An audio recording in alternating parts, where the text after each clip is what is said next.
Okay, guys. So in the last class, we have seen ISRO 2017 paper. In this session, we're gonna start session on 2018 mechanical ISRO paper, right? That is the fluid mechanics and hydraulic machine. Okay. So note down the first question.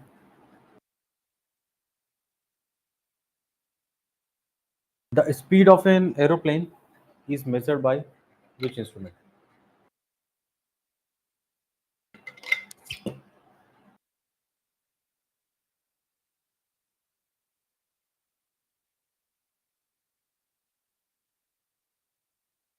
So the correct answer for this question will be A. Pitot tube.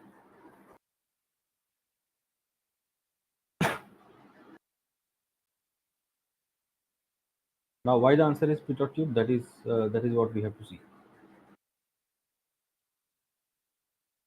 The speed of an aeroplane is measured by pitot tube.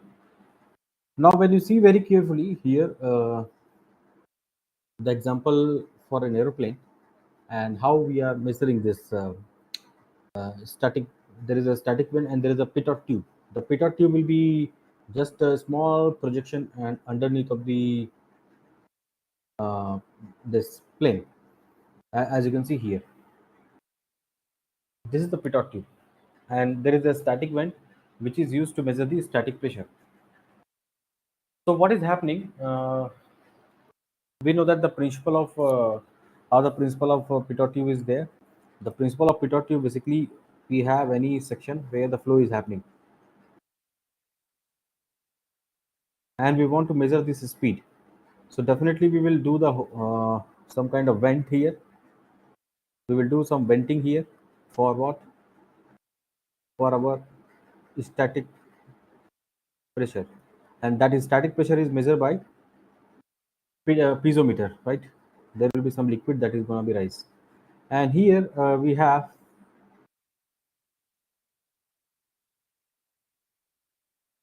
pitot tube like this. So the moment the, let's say, point number one and point number two, just inside the tube, what is happening?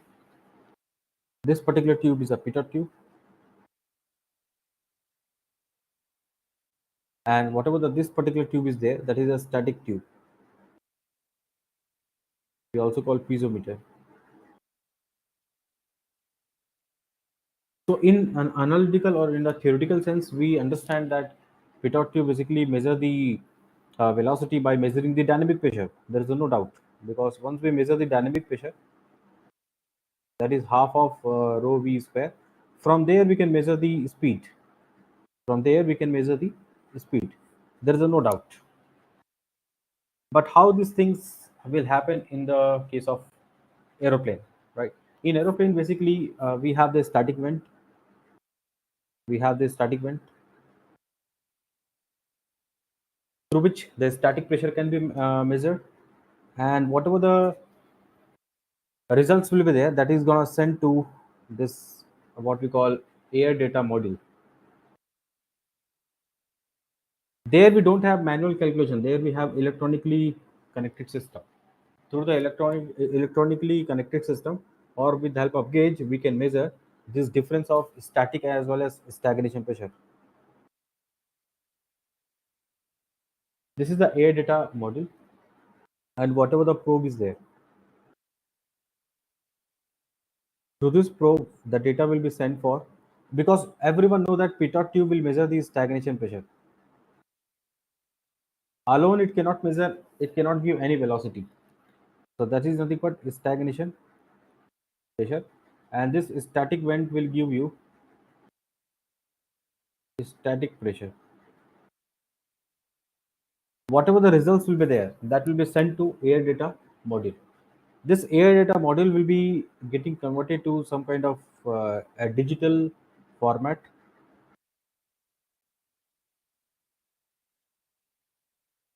and from there it will be the data will be sent to the computer which has been connected. Different computers which are connected. From there, whatever the data will be there, that will directly give you dynamic pressure.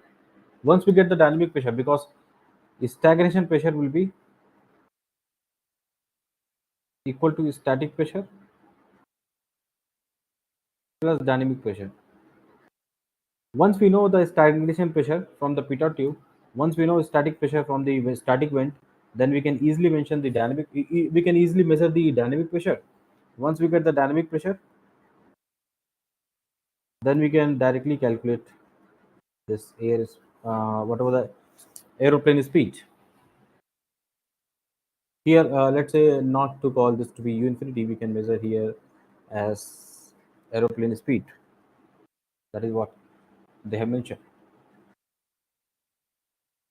Here the wind is there. The wind is not at all in the stationary condition. That is also moving with some velocity u infinity.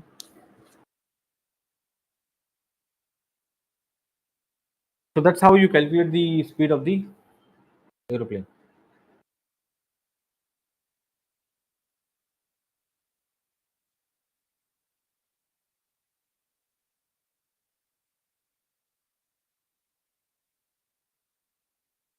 Now everyone know what is the purpose of venturimeter, that is to measure the discharge, right? Now what is the purpose of hot wire anemometer? Hot wire anemometer is basically used to measure instantaneous flow velocity.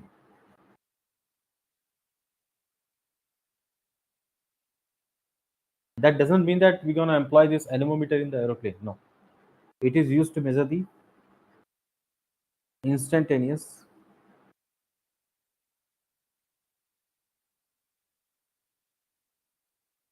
flow velocity.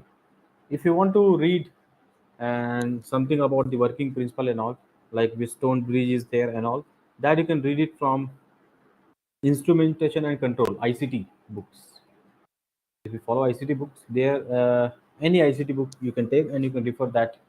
From there, you can refer hot wire anemometer. Now, rotometer you might be having in your laboratory, in BTech laboratory, that is used to measure volumetric flow rate, right? If I draw the diagram, then you might be getting some uh, memory of what you have seen in your lab. And there is a one a kind of what we call the floating, where it basically floats inside that. Here, whatever the things are there, it is floating like this. So this rotometer basically used to measure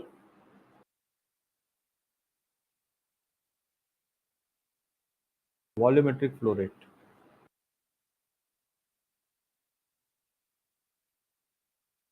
Volumetric flow rate. We don't use this type of things in aeroplane directly.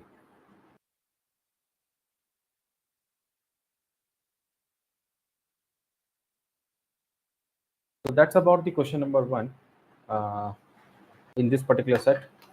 The speed of aeroplane is measured by the pitot tube. Again, venturimeter is also used to give the discharge.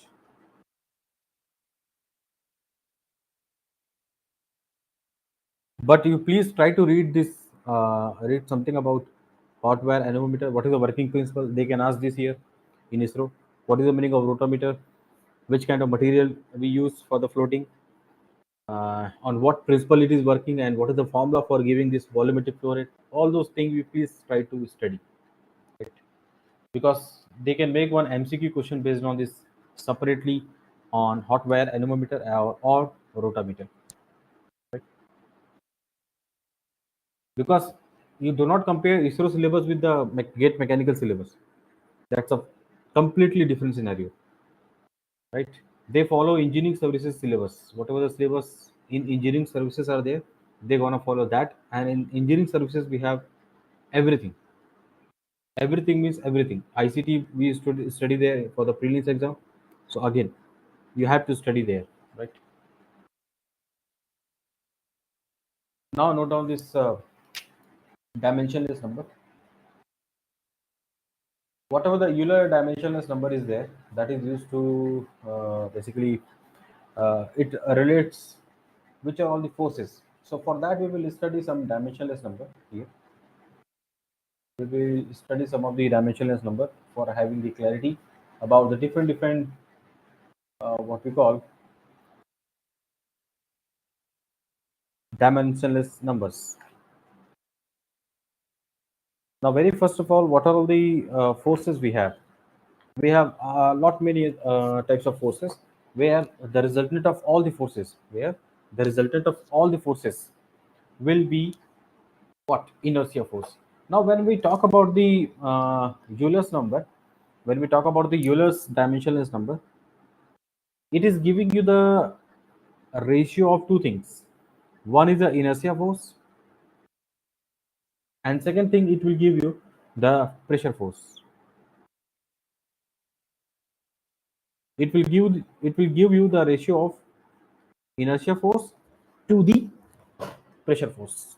Make a note of it.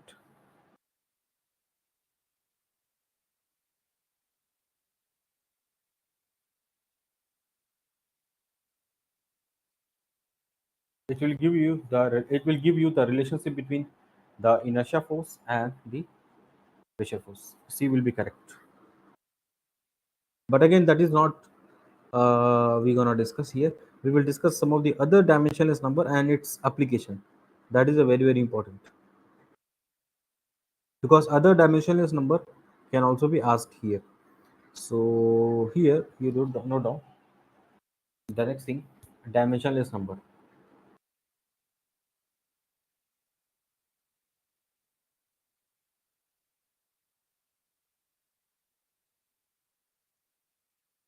Dimensionless number. Before discussing the dimensionless number, what are all the forces we have? What are all the forces we do have? The forces we do have here: inertia force,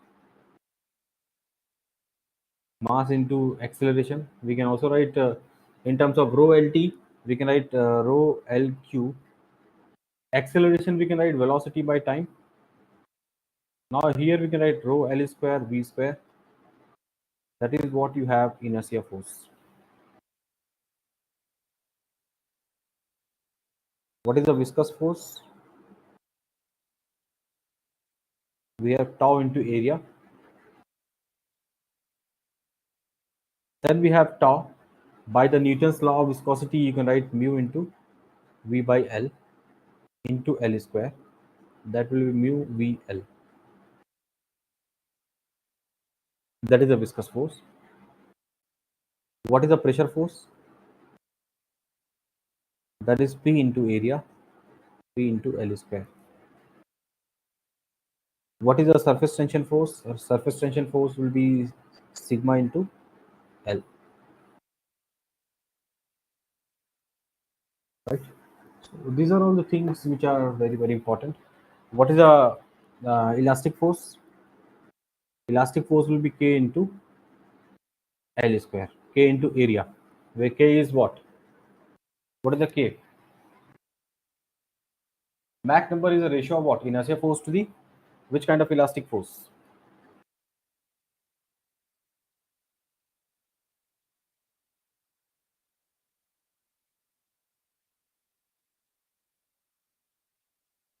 Mach number is basically inertia force to the elastic force. Elastic force we basically write K times of L square. K times of L square. What is the meaning of K? We will discuss, because we have one more question related to K. Because we have one more question related to K. Right? Okay, I am leaving up to here. So now first dimensionless number that we are going to study here, that is the Reynolds number.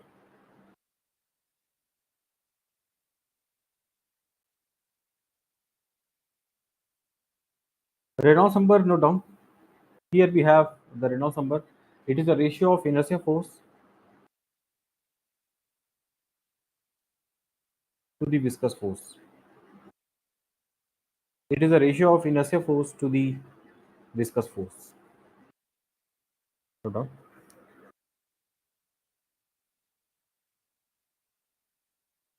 Now, what is the application we use? In which kind of application we use this particular Reynolds number? We use it in basically, and what is the formula of Reynolds number? Inertia force, we know that rho L square V square, viscous force mu V L. So by that we can write rho V L by rho V L by B. This is what we have the formula for Reynolds number. where L is nothing but characteristic dimension. Characteristic dimension for flow over the flat plate, this characteristic dimension will be L. For flow inside the pipe, that characteristic dimension will be diameter. Application you just note down. Pipe flow problem.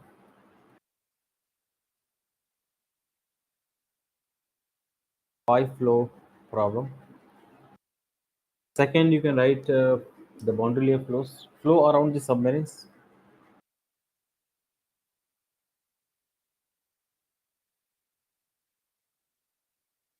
Flow around the submarines and aeroplane. Second number, you know down Euler number. Euler number basically we represent it by EU. That is a ratio. That is a ratio of inertia force to the pressure force. That is the ratio of inertia force to the pressure force. What is the inertia force? Rho L square V square. Pressure force P into L square. So by this Euler number, we can write here it as V divided by P by rho.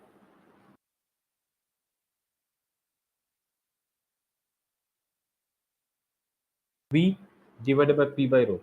That is a Euler number. Now, what is the application of Euler number? Note down application of Euler number, where we basically use it. Again, flow through pipes. Whenever we have domination of pressure force as compared to the viscous force, there we will use it. So flow through pipes. Second, we have flow over the submerged bodies. Flow over submerged bodies.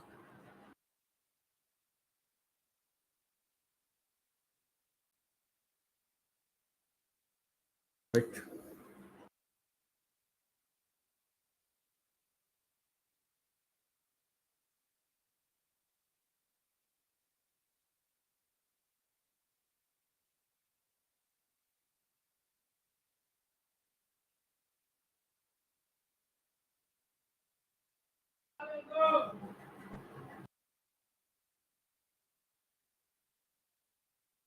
So whatever the submarine launched ballistic missiles you have, whatever the submarines launched ballistic missiles,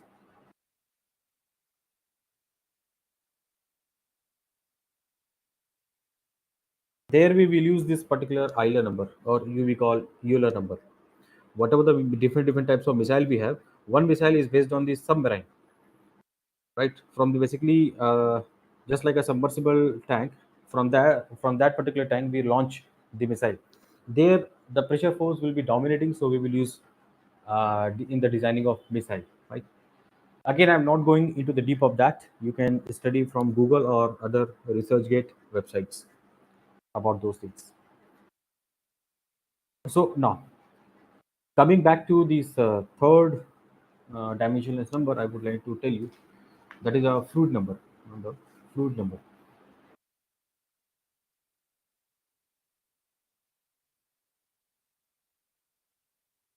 We represent it by Fu, or sometimes we also call Fr. Fr. We call fluid number or Fr number. It is the ratio of inertia force to the gravitational force. It is the ratio of inertia force to the gravitational force. That means if we write rho L square V square, gravitational force, everyone know that mg, that is a weight, that is equal to rho into L cube into g. So that will give you V divided by under root of Lg.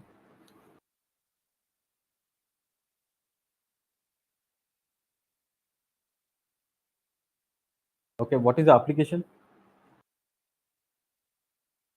Application you just note down. Flow in open channel.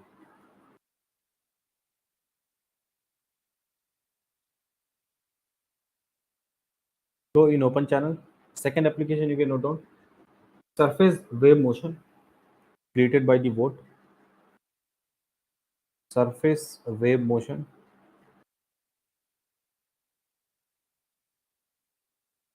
created by boat. Third, you have river flow. River flows. So in this particular categories, we use fluid number. The fourth category we have a Weber number.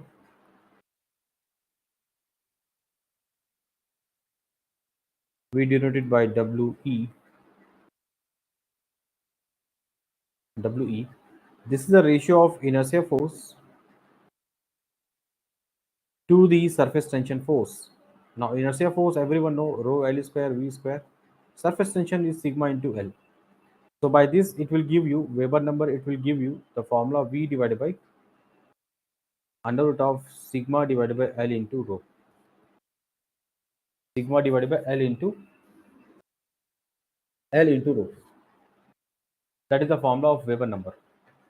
Just to make a note of it, I can add here slides.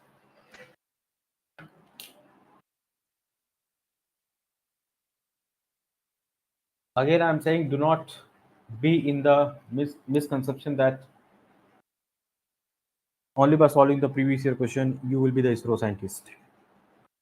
By that, don't fool yourself. Please understand.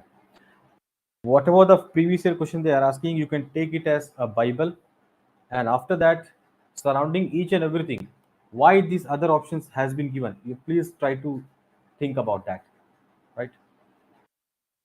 It is very very important thing. Just a moment. Let me add slide. Okay. So Weber number, what is the application of Weber number? Here we can write application of Weber number as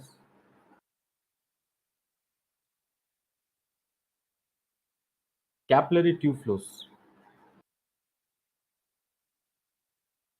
Capillary tube flows. Thin sheet flow.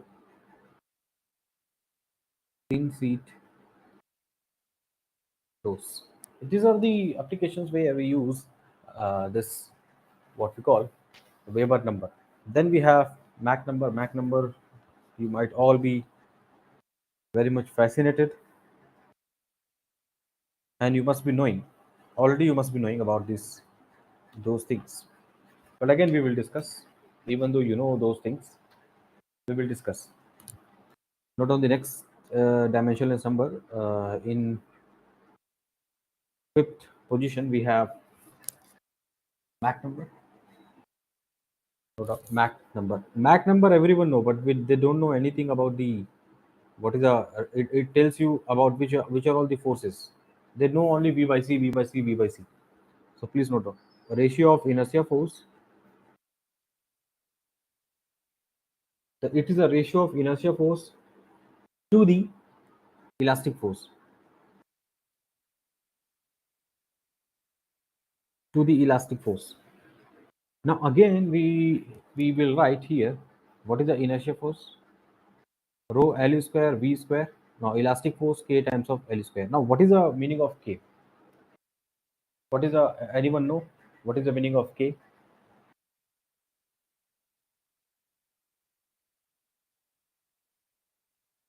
K basically what is the formula we have? See, what is the formula for bulk modulus of elasticity? What is the formula for bulk modulus of elasticity? We used to write minus of dp divided by dv by v. As we know, as we also know that here for the particular, we can also write here minus v dp divided by dv. But we can convert this v mass. We know that volume into density. So when we write dm, we can write v into d rho plus rho into dv. Now total mass will never change. So we can write v d rho, that is equal to minus rho dv. From here we can write minus v divided by dv. That is equal to that is equal to rho divided by d rho. So we can write here k that is equal to here rho dp divided by d rho. Right. Make a note of it. Very very important. And we also know from here that it will give you the formula for v divided by under root of k by rho. And what is the formula for sonic speed? Sonic speed is speed with which the light travels. That is under root of k by rho. Under root of k by rho. We can also write this thing as under root of dp by d rho at constant entropy.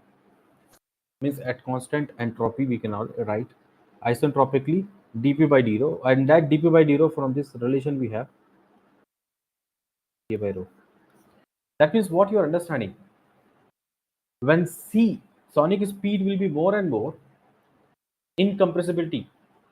What is the meaning of incompressibility? Incompressibility. What is the meaning of incompressibility? There is a no for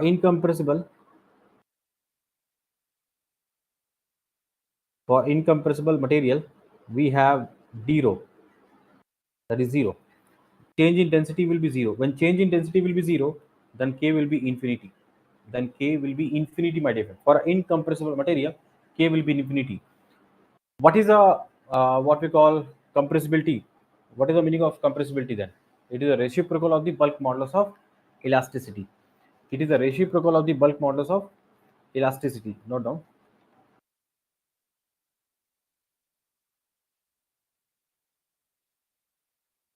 Bulk modulus of elasticity, and compressibility we write 1 upon k. So for an incompressible material, when k will be infinity, then we say beta will be 0. That is highly incompressible substance. That is a highly incompressible substance.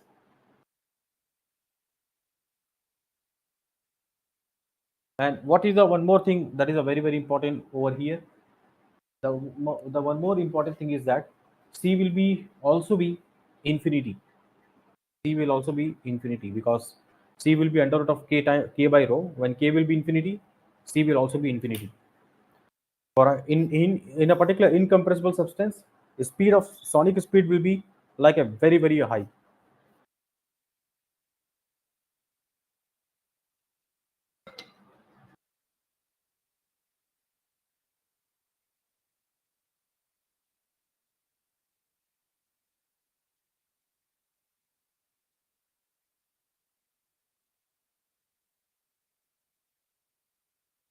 Bulk modulus, what is the unit? Newton per meter square. So that's why we multiply with the L square, or we call meter square to get the unit in Newton. We also have Mach number, some other formula, of course, V by C. That is velocity of a particular body in a moving fluid, a velocity of a body moving in a fluid to the velocity of sound in a fluid. That is a well-known formula, but how this formula is coming? Very very important. From here it is coming. Again, a lot of applications are there. Um, Aeroplane or missile, uh, basically flying through or basically projected through at certain speed, at not at a certain speed, maybe you can say at a supersonic speed, then the Mach number is will play a very very important role. Right? The moment Mach number will be more than 0.3, whatever the gases or air will be there, they will be no longer considered as incompressible, they will be compressible flow, and there the Mach number will play a very very important. Still the Mach number will be highly appreciable when Mach number is more than 1, or let's say it is 2, 3, 4, like a hypersonic or supersonic speed. We design the missile to travel at such a high speed. In case of designing of missile, Mach number will play again a very vital role there.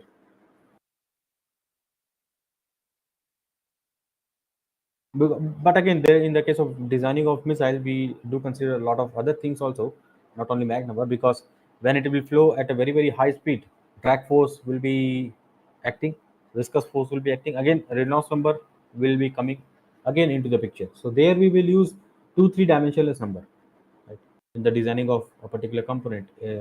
of a missile.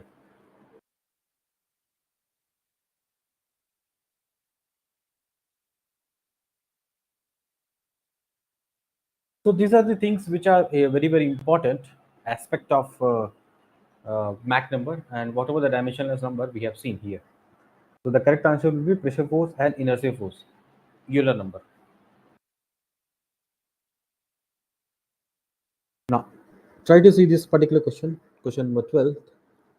Velocity of a sound, we know the formula under root of dp by d rho at constant entropy. We also know k by rho. We also know k by rho. We also have some other formulae for speed of sound. What is the other formula we do have for this particular speed of sound? We do have under root of gamma RT. And how we got this under root of gamma RT for isothermal conditions, that that is also highly appreciable. How we got this particular formula?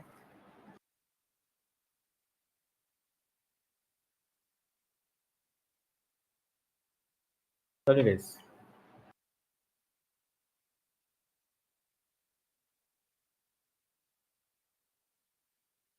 For a particularly what we see here, at a constant entropy, we know the formula PV to the power gamma equal to constant, or we can also write P by rho to the power gamma equal to constant.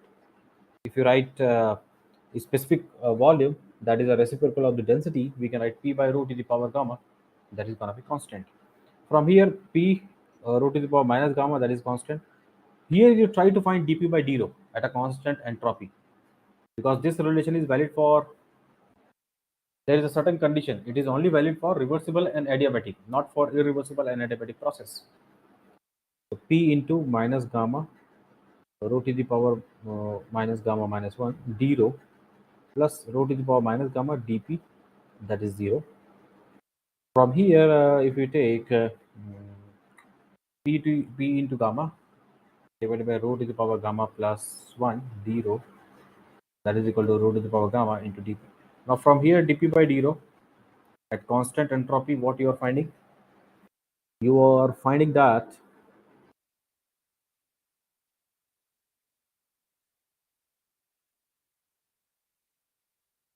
here you have, we can write p,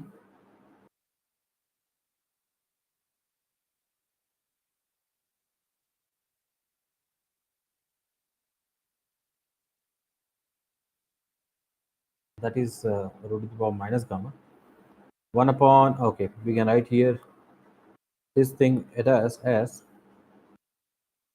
dp by d rho. Dp by d rho, that means you have taken this side and then you are writing p gamma divided by rho to the power gamma plus 1 upon rho to the power minus gamma.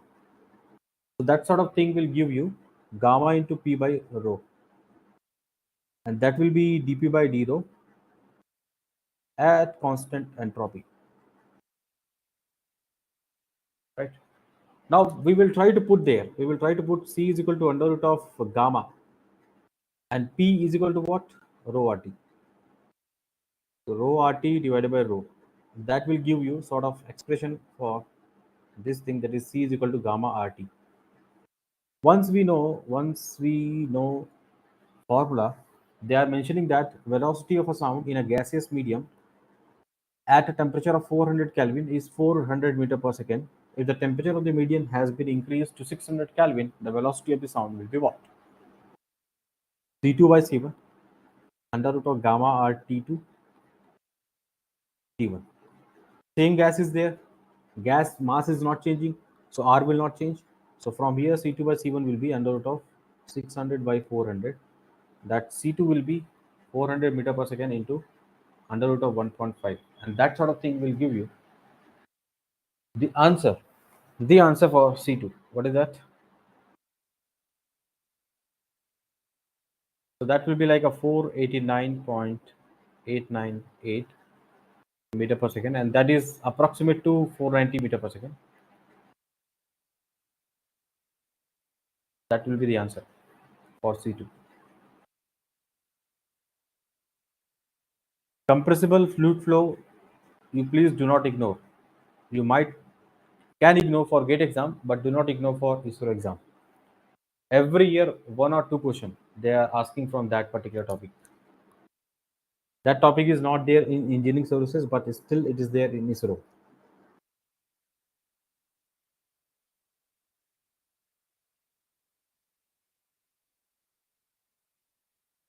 So that is a no solution regarding the question number 12, and we have seen that how we formulated the uh, this particular formula for speed of sound, c. Now try to note down the next question, where we have given a stress strain relation for the Newtonian fluids. Now here we know that Newtonian fluid means which follow Newton's law of viscosity. Newtonian fluids are those fluids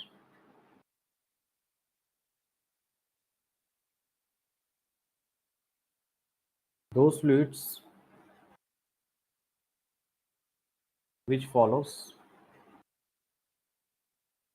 Newton's law of viscosity. Newton's law of viscosity.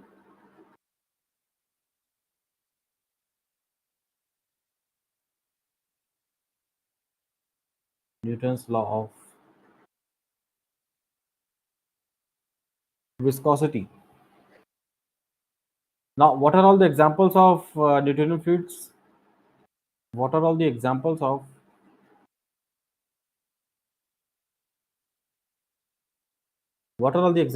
Newtonian fluids? Anyone know that? What are all the examples of we have for Newtonian fluids? A lot of the examples are there, right? Air, water, petrol, mercury, etc., kerosene, etc. So these are all the examples of what we call Newtonian fluids. Now, what is the Newton's law of viscosity? Then only we can plot this graph. Now, so what is the Newton's law of viscosity?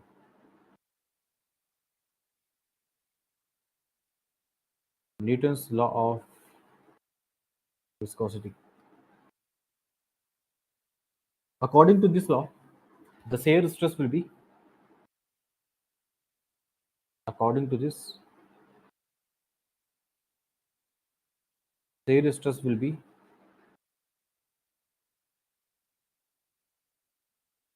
directly proportional to,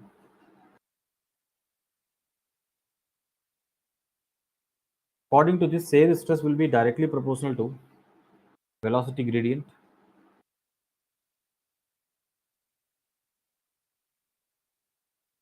or we can also write it is directly proportional to shear strain rate.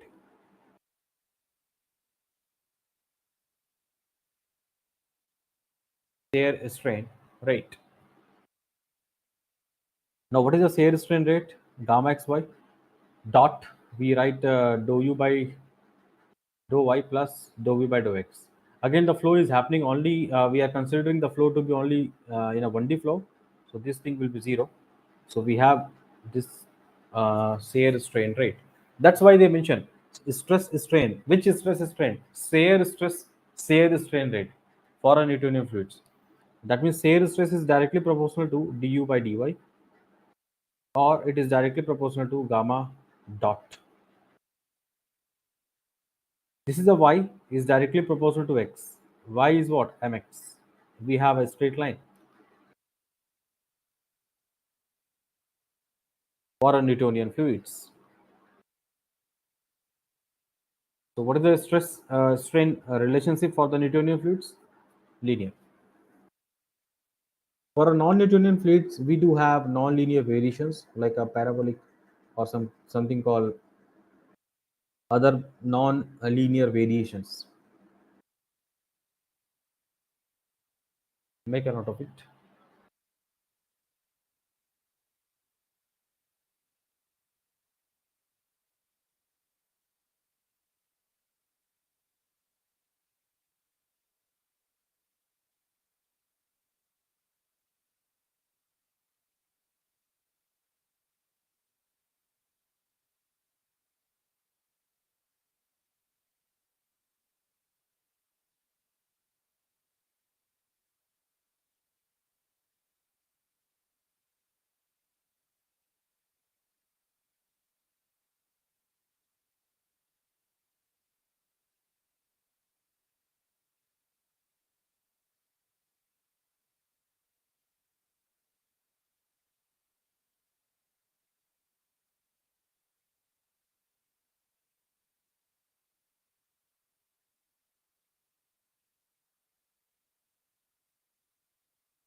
Now we will see the next question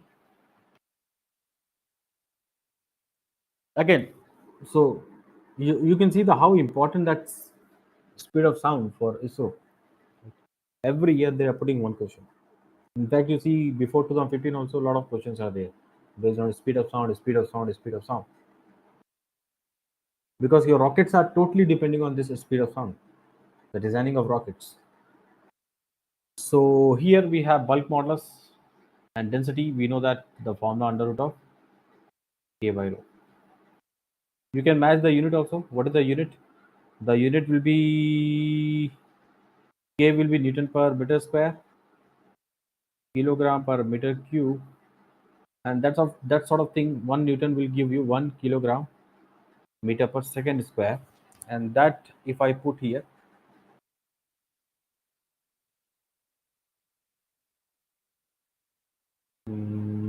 here I will be getting kilogram per meter cube.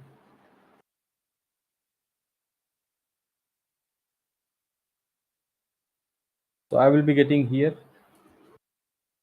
just a moment. I will be getting here, already we have Newton 1 meter square in the bottom also, meter per second. That's the unit of C, speed of sound, meter per second. So through option also you can match if you know the unit of bulk modulus, if you know the unit of density. If you don't know the exact formula, you can match through the unit.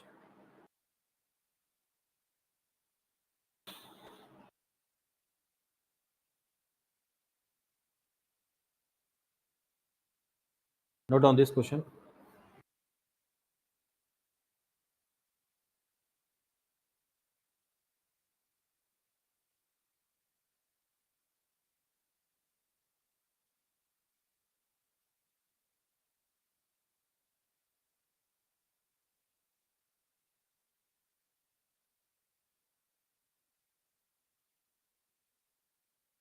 For an irrotational flow, the dou square phi by dou x square plus dou square. This is also dou square. No, not dou phi. Here we have dou square phi by dou y square.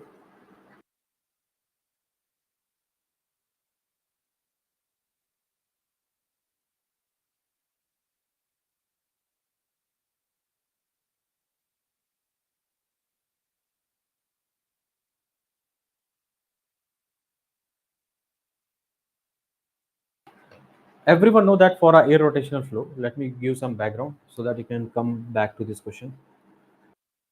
For irrotational flow,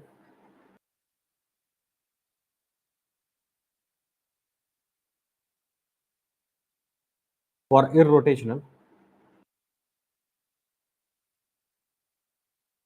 for a irrotational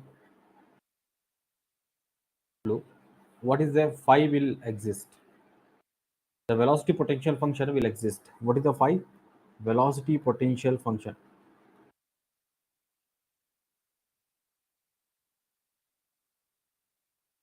Velocity potential function. This velocity potential function will exist whenever there is a irrotational flow.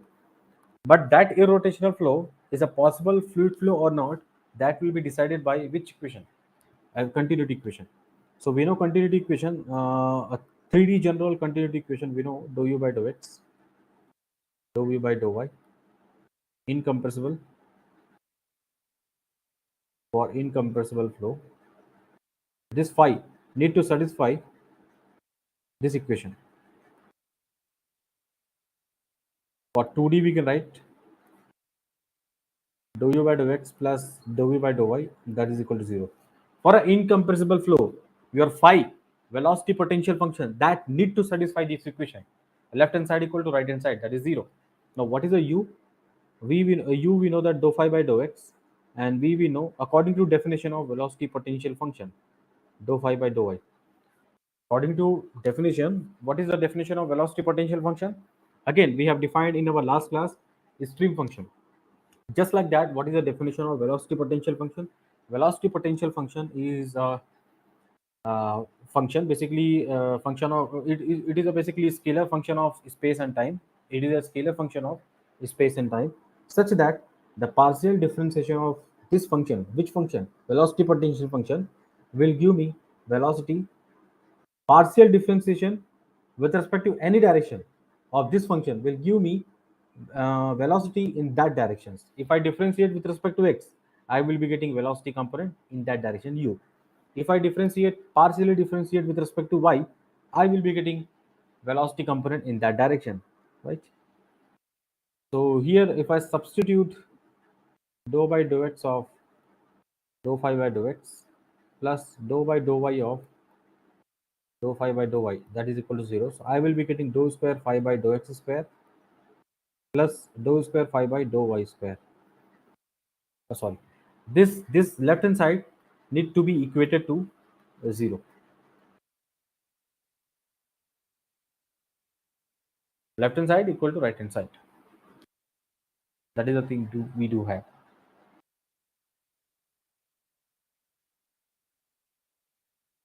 For a irrotational flow, then only we can say if it is satisfying this thing, then only we can say it is a irrotational plus incompressible fluid flow.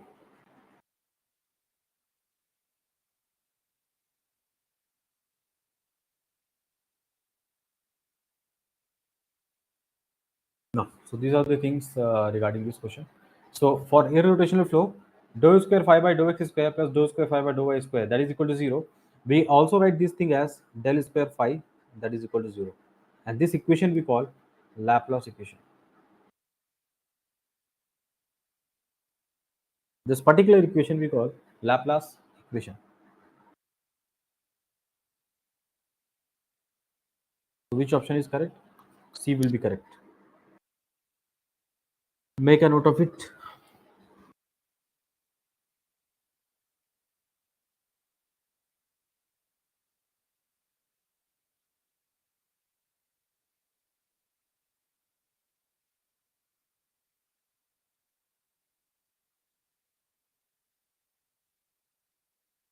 Moving on to the next question. The next question is basically belonging to what we call centrifugal pump. For this, we need to understand the volute casing of centrifugal pump and how the fluid flow is happening in that volute casing of a centrifugal pump. So let me draw the diagram for this question. Okay, so here you can note down the diagram of a simple diagram of basically a centrifugal pump rotor with the volute casing.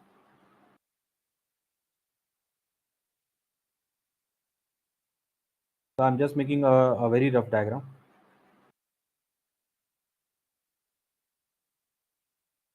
Suppose we do have here basically I section, a shaft which is being connected, and there is a rotor which is being connected here.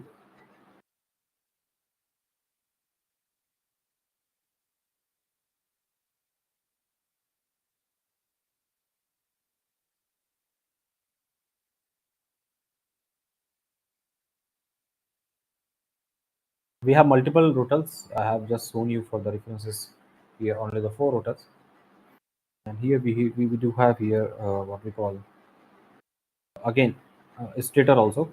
I'm not drawing any stator right now. Stator blade, which is used for providing the direction of flow for the fluid, which is being basically getting out from here to here. This is that centrifugal pump for with the volute casing.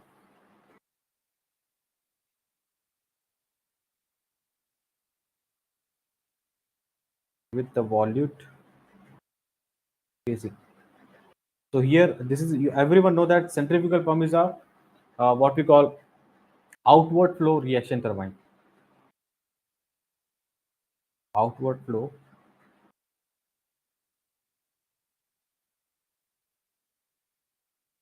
reaction turbine, where the flow will happen like this, and that will be sent to the required place. What you are observing, as it is being passing, let me make somewhat very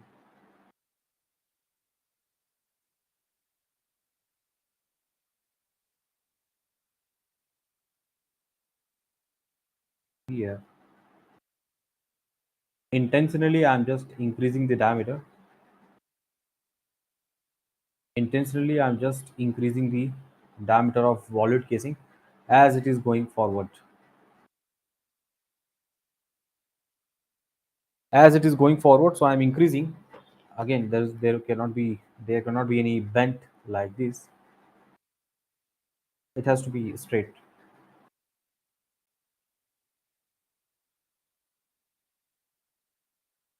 So you can see, as it is being proceeding, the water will be coming out with such a high velocity, very very high velocity. And you know that head loss, the head loss due to friction, that is directly proportional to v square by 2g. We also write head loss, that is k times certain k times of v square by 2g, the discharge velocity. If discharge velocity we can keep it at a lower and lower amount, then we can reduce the head loss. If we can keep it velocity of discharge at a minimum value, we can reduce our head loss, right? So what is happening here? This particular water which are coming out, you can see the direction of velocity as it is being forwarded like this, then it is moving like this. So as the water is being coming out from the vanes or the rotor with a very very high velocity, with the high such a high velocity, there is a chances of doing giving some high head loss. So to avoid that, the vortex casing or diffuser guides are gonna used, right? Again, one more reason why you can see the volute casing is chamber. This particular area, you as you pass over here and here, what you're finding, this area, or rather to say this area, I must say this particular area, this particular space is keep on increasing. Space area keep on increasing as it is moving forward. Why it is happening? So that the kinetic energy can be converted to, so that the kinetic energy of the fluid gets converted into potential energy. And to minimize, because you know that when the area will be larger and larger based on the discharge, a in ad into vd, when if I provide more amount of area for the same discharge, whatever the discharge velocity is there need to be reduced. And when this vd will reduce, head loss due to friction will also be reduced. So to minimize frictional loss, when you are able to minimize the losses, efficiency will be higher and higher. So that is regarding the talk which happened over here. But the question which they have asked here, in centrifugal pump casing, the flow of water leaving the impeller will be which kind of flow, right? So generally, everyone know the centrifugal pump. What is the principle? It is a working on a principle of force vortex. When the water is coming through I section, when the water is coming through, let's say from here to here, we have been connected to the sump, for example, and the water is being sucked in that particular eye, and it has been thrown out from the through the rotor. But the moment it is being coming, how this soft power which we are giving getting converted into impeller power, it is happening because of the force vortex. When certain amount of mass of fluid is being rotated about certain axis, there is a rise in pressure in the radially outward direction. This rise in pressure is directly proportional to tangential velocity at that radius, right? That everyone know that the centrifugal pump is basically working on the principle of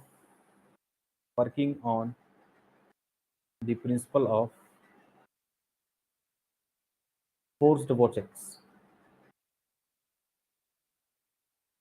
But after leaving the impeller, after leaving the impeller, there is a no role of force vortex motion.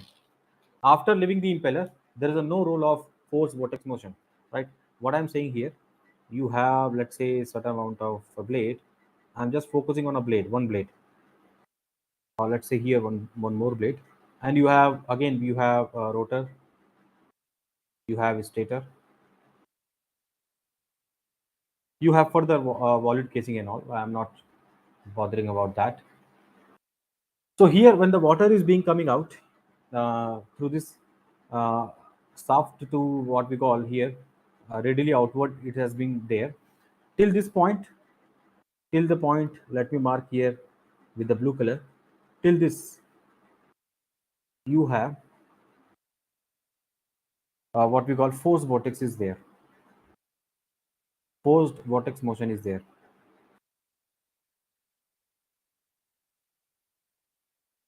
But after this, from here to here, but after this, what we have? After this, we have only free vortex. After this, the forced vortex gets converted into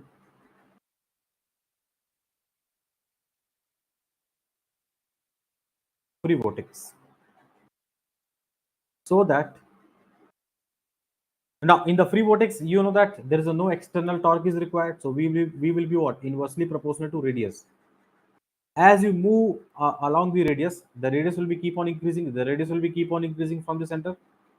When the radius will be keep on increasing, the velocity with which the water is coming out will reduce. When the velocity will reduce, it helps to basically come out. It helps in it helps in water to come out from a vortex chamber, from the vortex chamber with the low velocity, so that splashing will not be there. And you know that when the velocity will be low and low, head loss due to friction will also be low. So that whole process, whenever you want to read anything regarding fluid machinery, the best book is Modi and Set. They have given in a layman language so that you can understand why it is happening, why that is being propagated, right? Each and everything is being given very clearly, right?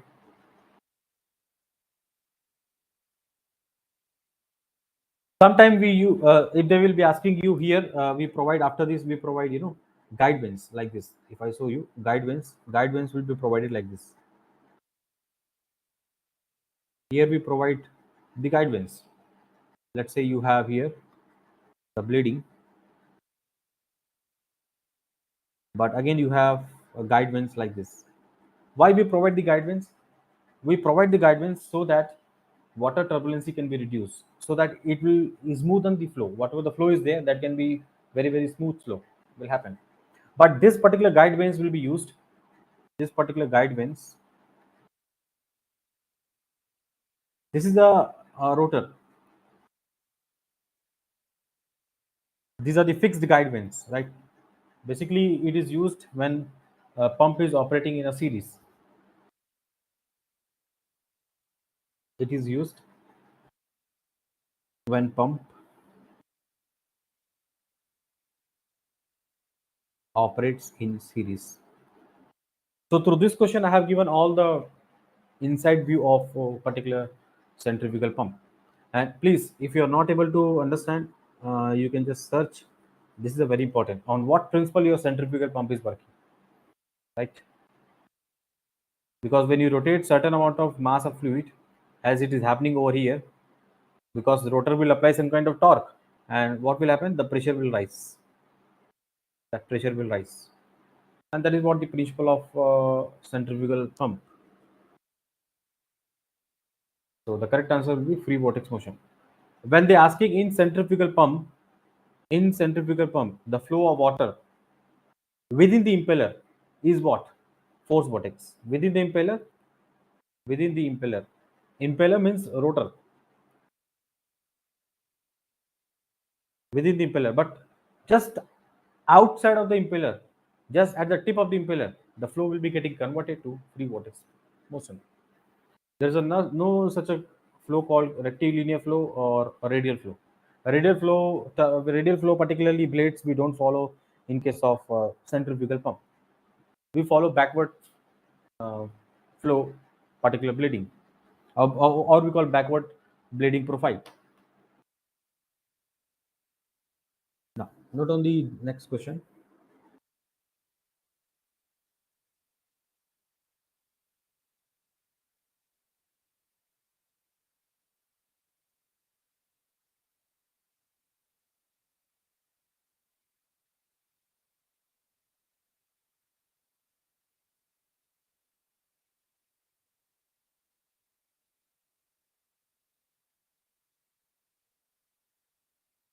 If the stream function, if they have given certain kind of stream function by different, if they have given certain kind of stream function for a two-dimensional flow, psi that is phi x y, then velocity at particular point 3 and 4. So what is the u component of velocity?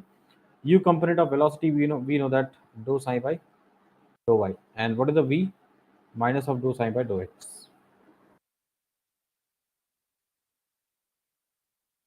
Now what is the u? U, we know that dou psi by dou y. So we here we can write 5x, and v we can write minus of phi y.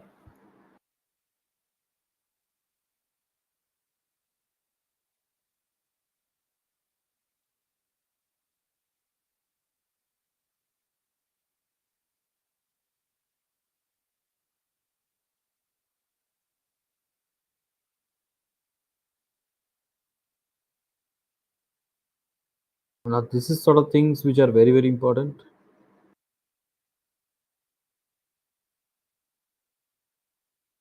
Now when you put the value of u at a point 3 comma 4, you will be getting 5 into 3, that is 15 unit, and we will be minus 5 into at 3 comma 4, that is you will be getting minus 20. So now when you take under root of resultant velocity, that is u square plus v square, you will be getting 15 square plus minus 20 square, you will be getting what?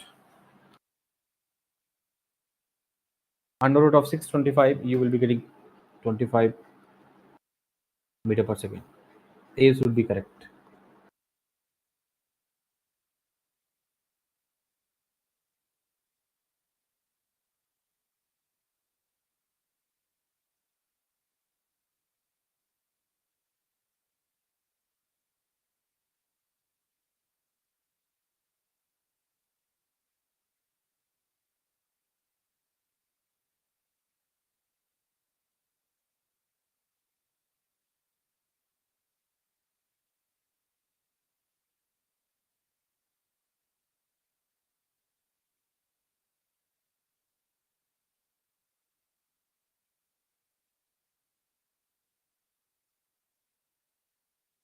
Now moving on to the next question.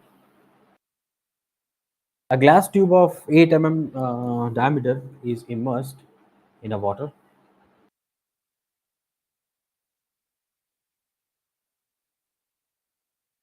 Or rather to say here.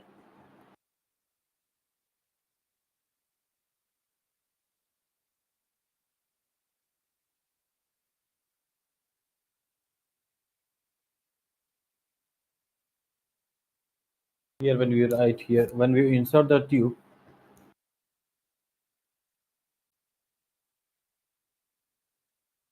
there will be liquid which will be rising. It will be rises, and it's gonna make some surface layer at the top of that, something like this. And we need to find how much of height it will rise. Everyone know the formula 4 sigma cos theta divided by 4 sigma cos theta divided by rho GD. Theta will be 0 degree for when the glass and pure water is there. Glass and pure water. As angle is not given, so I'm assuming that it is a combination of glass with the perfect water.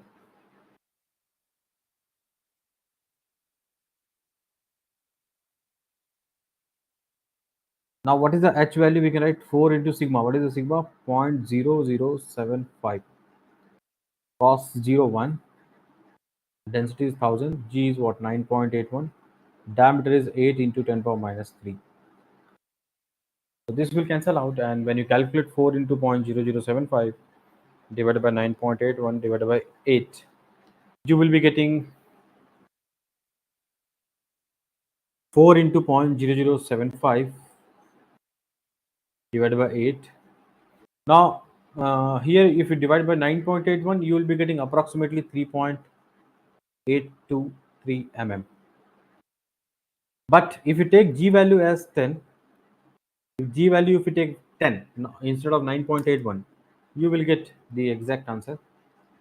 Divided by 8 divided by 10, you will be getting 3.4 into 0.0075 divided by 10 divided by 8. So it is coming as,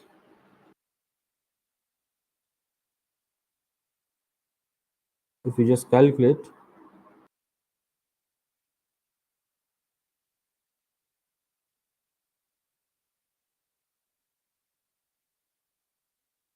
4 sigma cos theta divided by rho gt. 4 into sigma, 4 into 0.0075 divided by 10 divided by 8. I'm getting 3.75 meter. Then if I multiply with the 1000, I will be getting 0.375 mm. Can you please check it out?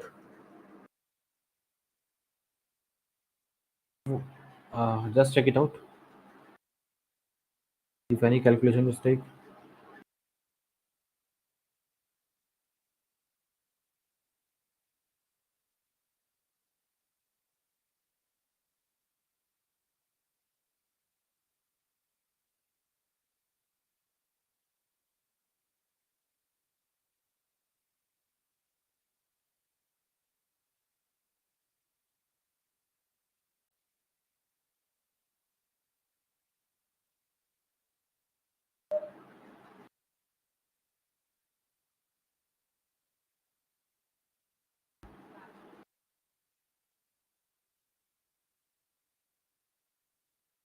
Glass tube.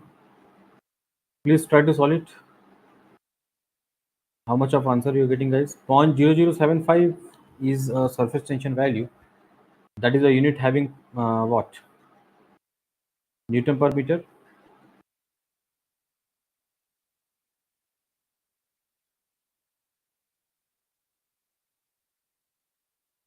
Now, when you see the exact value of surface tension, you know that 0.07 we have. They have given a very low value of surface tension of a water, and that is not acceptable over here. So again, there is some kind of mistake they might have committed.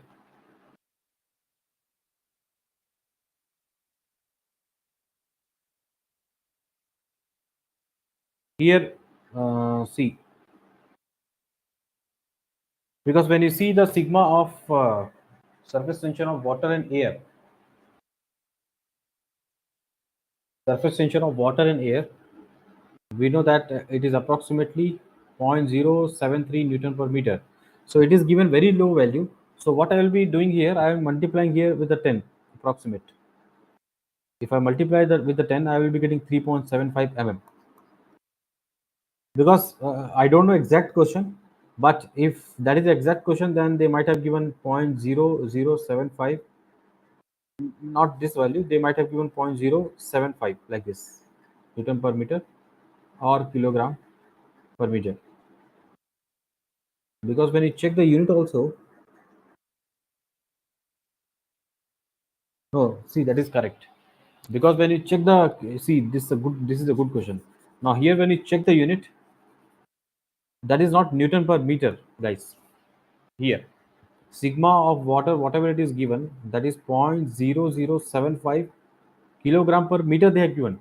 And what is the exact formula for surface tension? Newton per meter.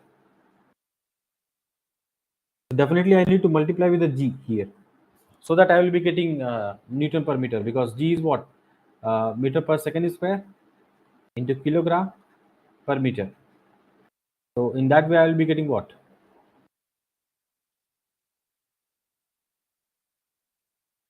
In that way, I will be getting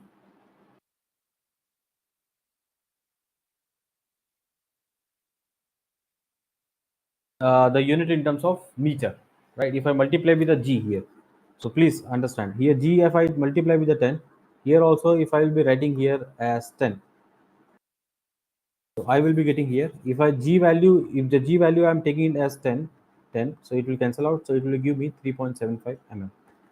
B is correct.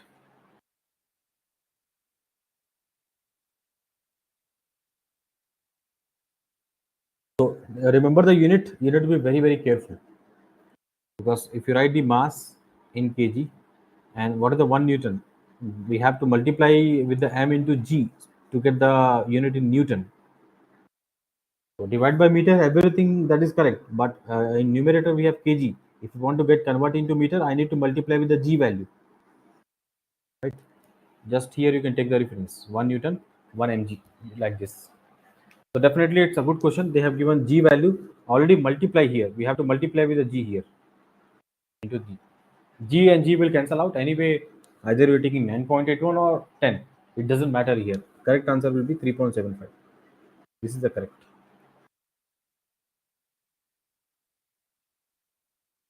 Now, this particular question we will try to address here. An impulse turbine, what is the example? Pelton turbine. It is producing 125 horsepower under the head of 25 meter. By what percentage should the speed of should be increased? So the speed will be increased for the head of 100 meter. Same turbine, same impulse turbine, same diameter turbine. You know that relationship we got in our last class. H by d square n square will be constant. This particular relation we know. Add that relation which connects h, diameter, and speed. When diameter will be fixed, we can write h1 divided by n1 square, h2 divided by n2 square. So n2 by n1 will be under root of h2 by h1. H2 will be 100 meter, 25. So this will be 4, and that will be give me 2. So n2 by n1 will be 2. And now they are asking what is the percentage speed increase. Definitely this will be 100 percentage. 2 minus 1, 1 into 100, 100 percentage. D will be correct. Remember, we are not changing the diameter of the particular turbine. We are not changing the turbine. Turbine is fixed, only head is being changed.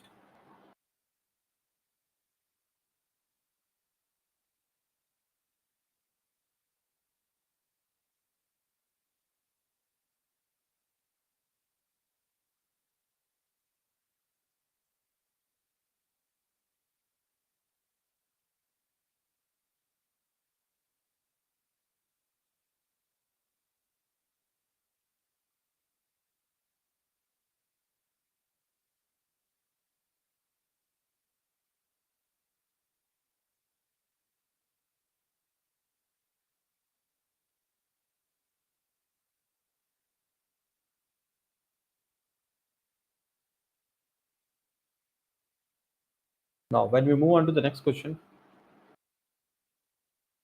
a specific speed of a centrifugal pump we have to calculate, and we know the formula for specific speed. What is the formula for the specific speed of a particular pump? That should be known to everyone. What is the formula?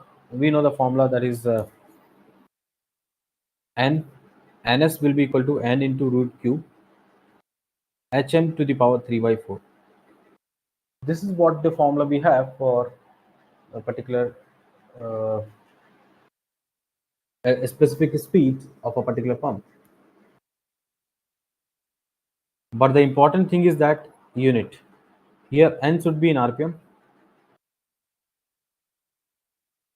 n should be in rpm, q should be in meter cube per second, hm should be in meter. Then you will get a unit of ns will be in terms of rpm. So now what is the ns? N is what? 800 rpm. 1000 liter, 1 liter we know that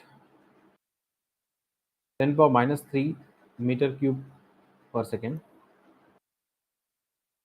means liter per second. That is 1 liter will be 10 to the power minus 3 meter cube. So that will give me 1 divided by 16 to the power 3 by 4. So in this way, I will be getting 2 to the power 4 3 by 4, and this will give me 100 rpm. This should be correct. 100 rpm for this particular question.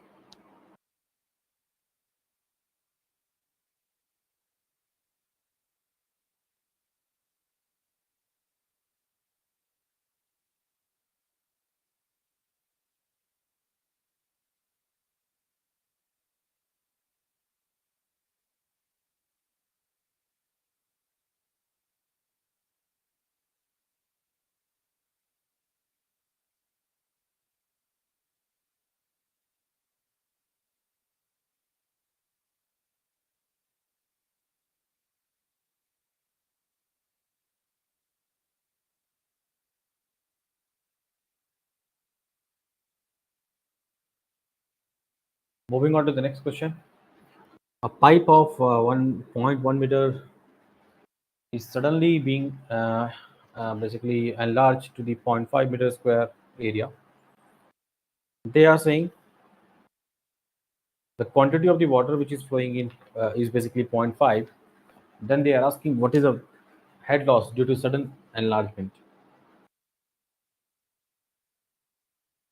When the flow will happen like this, then there is a loss. Why there is a loss? Because of flow pattern like this. And here you will find dead matters, something kind of reverse flow. This is only the loss. This is only the loss. But what is the derivation of head loss due to friction, due to particular sudden enlargement? This is considered to be minor loss. I'm considering point number 1 here and point number 2 here, and I'm going to apply Bernoulli equation between these two. This will look something like this. Here, if you just consider the portion,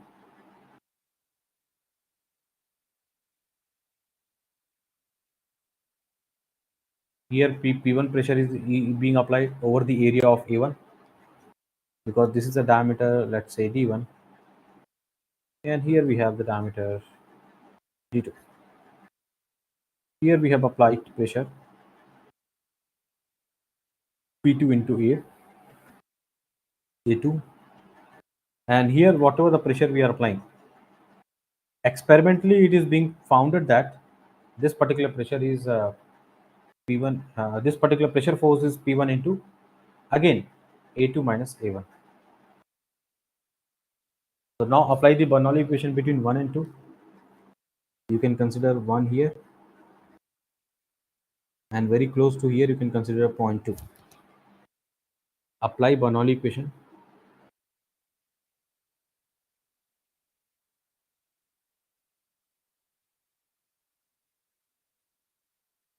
between 1 and 2.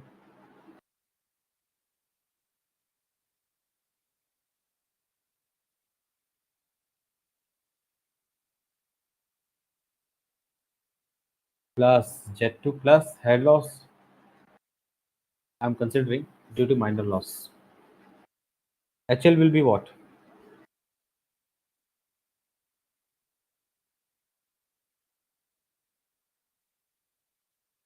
Plus V1 square minus V2 square divided by 2G.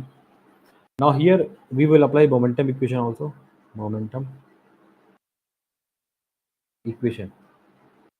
If you apply the momentum equation, X momentum equation,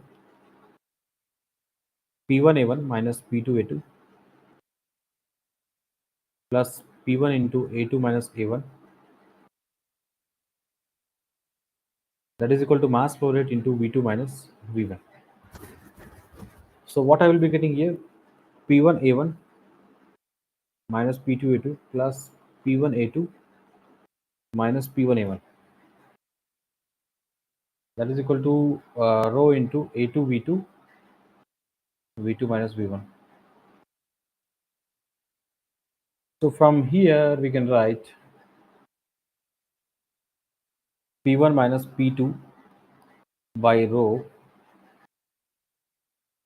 rho g, that is equal to v2 minus v1 by g. Put over here, what you will get? You will get the equation something called v1 v2 minus v1 divided by g plus v1 square minus v2 square divided by 2g. Altogether, what we can write here, if I take the LCM, I will be writing here 2 times of v2 square, 2 times of v2 v1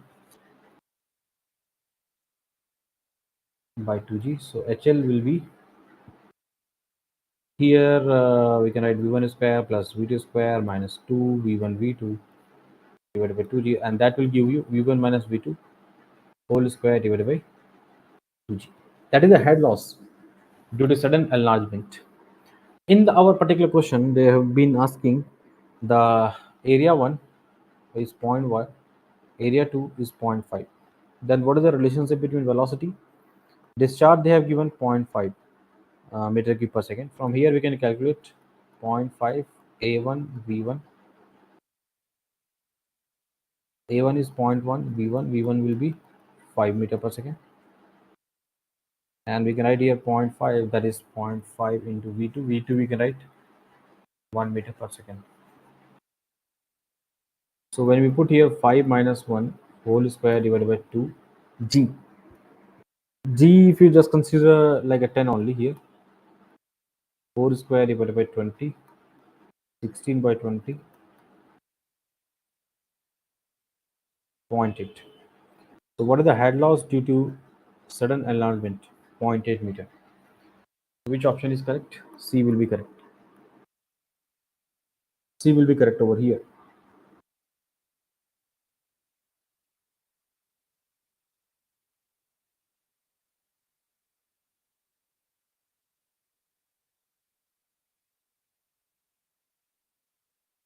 That is what you are getting for this particular question.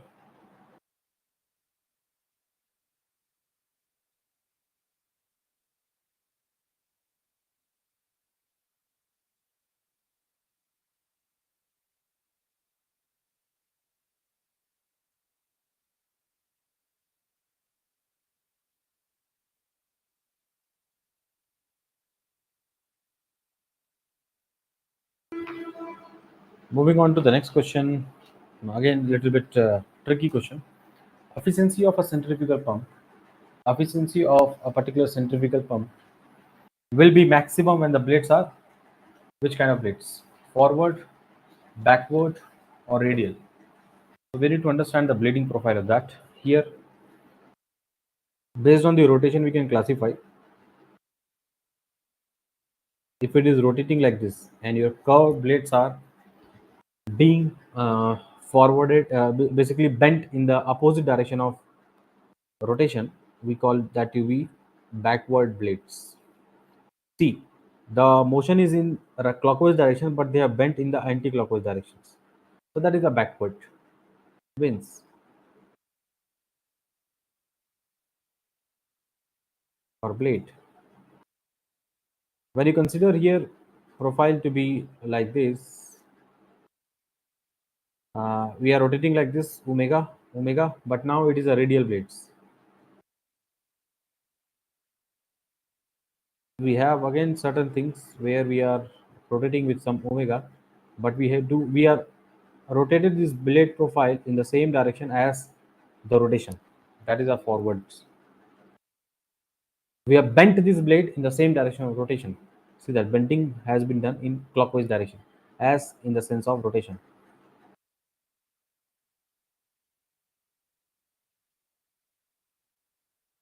Now in this one, blade angle at the outlet will be less than 90 degree. What about here? Here this will be the VR2. The blade angle will be at the outlet will be exactly 90 degree, and here my dear friend, the blade angle will be exactly what we call a VR2, and the angle will be phi more than 90.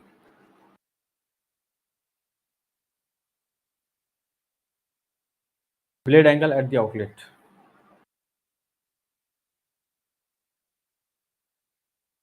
Blade angle at the outlet will be phi. Now, what is the problem will happen with this one? When you plot power versus what we call here discharge, power versus discharge graph. When you plot power versus discharge graph, you will find here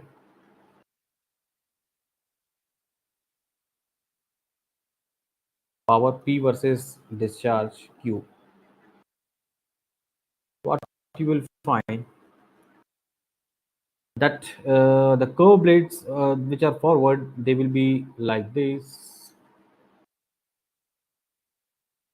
For the radial, it will be like this, and for a backward, it's gonna be like this.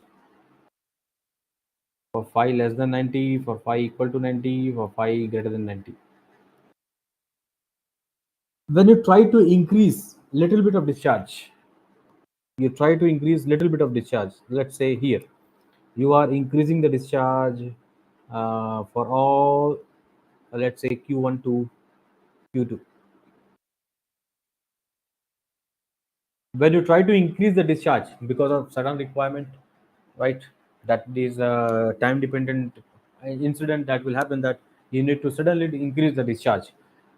Here the soft power that you need to give for forward bleedings are very very high, whereas for a backward winds it is the least power that you need to give for the same amount of discharge.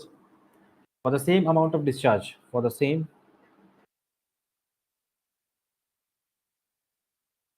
what we call increase in discharge from Q1 to Q2, the power that is a soft power consumes very less, or soft power taken by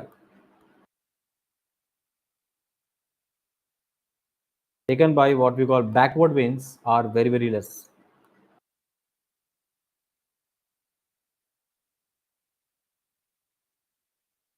Are very less as compared to the other winds.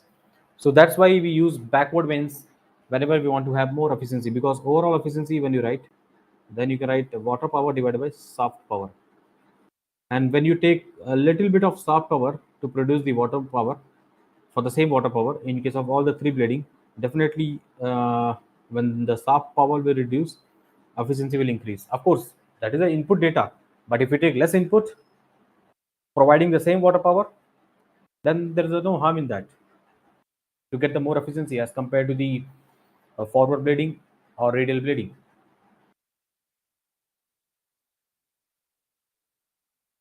There are some other reasons also, that is losses and all, but I'm not discussing those things over here.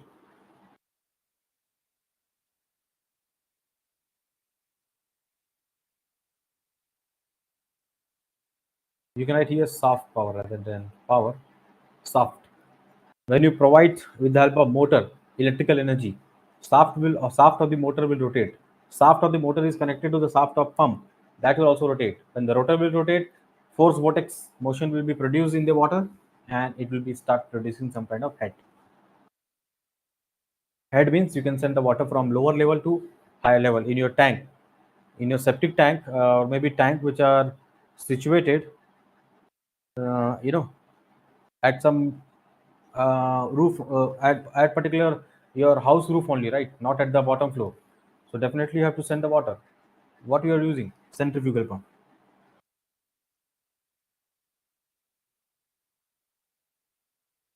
The last problem we will see here, hydraulic diameter, as I discussed in the last class also, the same problem, where it has been fully occupied here, it has been touching the top surface also, but in this particular problem there is no top surface here, there is no such a kind of any top surface, it has been not touched.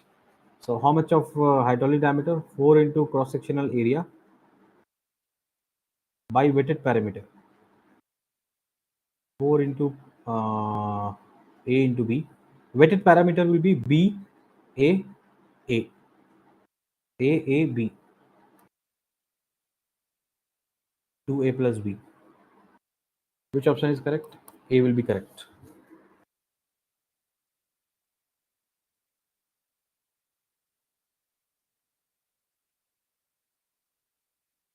And remember, this is an open channel flow. This is not a fully occupied flow. This is an open channel flow.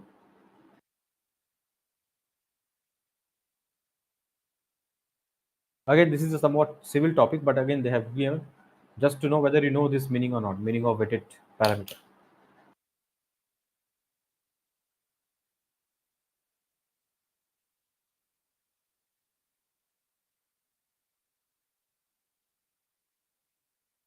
So that's all about from my side about this 2018 paper solution. Regarding the last, that is a 2020 solution, we will see next week, right? Thank you.